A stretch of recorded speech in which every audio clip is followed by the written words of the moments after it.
갑자기 닥친 지진에 놀라긴 했지만 지난주는 중국과의 관계 해빙에 따른 특수, 코스닥 시장의 고공행진을 비롯해 반가운 경제 뉴스가 비교적 많았던 한 주였습니다.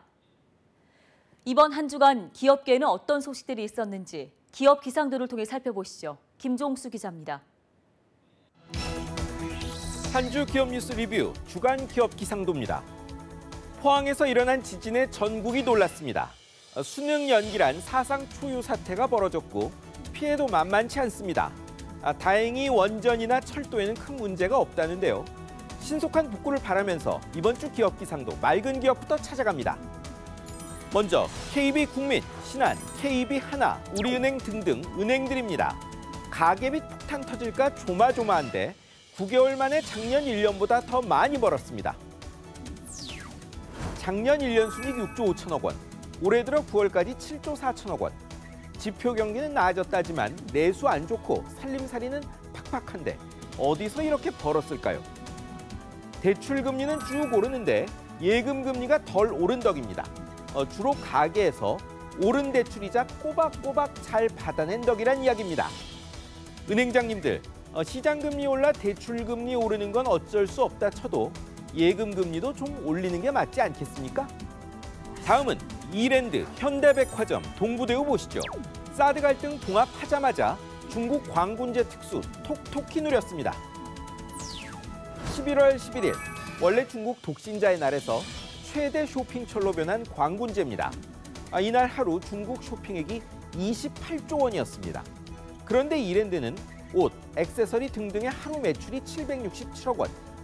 중국을 겨냥한 현대백화점 글로벌 H몰은 광군제 전 열흘 매출이 작년 2배였습니다. 벽걸이 드럼 세탁기 내놓은 동부대우는 준비한 32,000대가 동났습니다. 면세점도 화장품 회사도 여러 곳 득봤습니다. 이렇게 한국 상품 살 것을 그간 생트집 잡아 막아놨으니 중국 소비자들도 참 힘들었을 것 같습니다. 이제 흐린 기업으로 넘어갑니다. 먼저 신세계입니다. 인천터미널 백화점을 둘러싼 5년 법정 분쟁에서 라이벌 롯데에 완패했습니다. 신세계가 인천터미널에 20년 계약으로 들어온 게 1997년, 2011년엔 증축까지 했습니다. 문제는 증축 이듬해 건물 전체를 롯데가 사들였다는 겁니다. 밀려나게 된 신세계는 인천시가 롯데에 판 게 특혜라며 소송을 걸었는데 대법원 판결은 아니다였습니다. 증축 부분은 2031년까지 쓸 수 있고 나머지는 방 빼야 해 사실상 한 건물에 적군이 동거하는 기묘한 상황이 벌어질 판입니다. 인천점이 매출 4위 점포인 신세계로선 참 아프게 됐습니다. 다음은 대림산업입니다. 지난주 갑자기 경찰이 회사에 들이닥쳤습니다. 경찰이 압수수색 나선 이유는 이 회사 임직원들이 하청업체한테 거액을 받아 챙겼다는 의혹 때문인데요. 연루 의심받는 임직원이 10여 명이나 됩니다. 이 건은 공정거래위원회도 조사했고 국정감사에서도 문제가 제기된 사안입니다.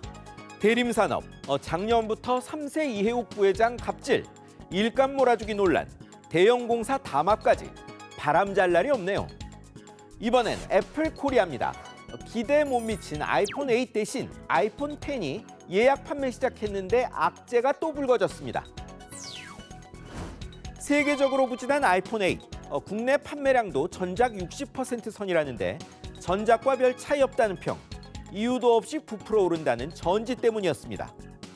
그런데 기대작 아이폰 10은 화면에 이유모를 녹색줄이 생긴다는 보고가 세계 각지에서 잇따르고 있습니다. 볼륨 높이면 잡음이 생긴다는 소식도 더해졌습니다. 이해 못할 수리 정책부터 고객, 통신사 대상 갑질 논란이 끊이지 않는데도 충성 고객 넘친다는 애플. 이번엔 어떤 답 내놓을까요?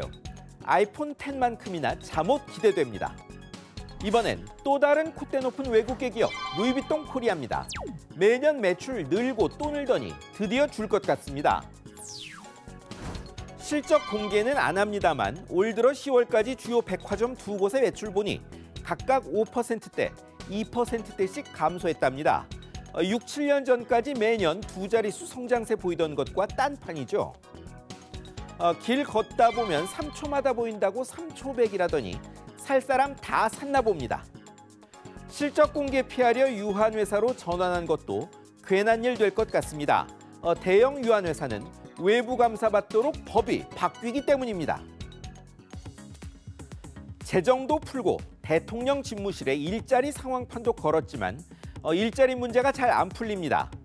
특히 청년 체감 실업률이 꺾일 줄을 모릅니다.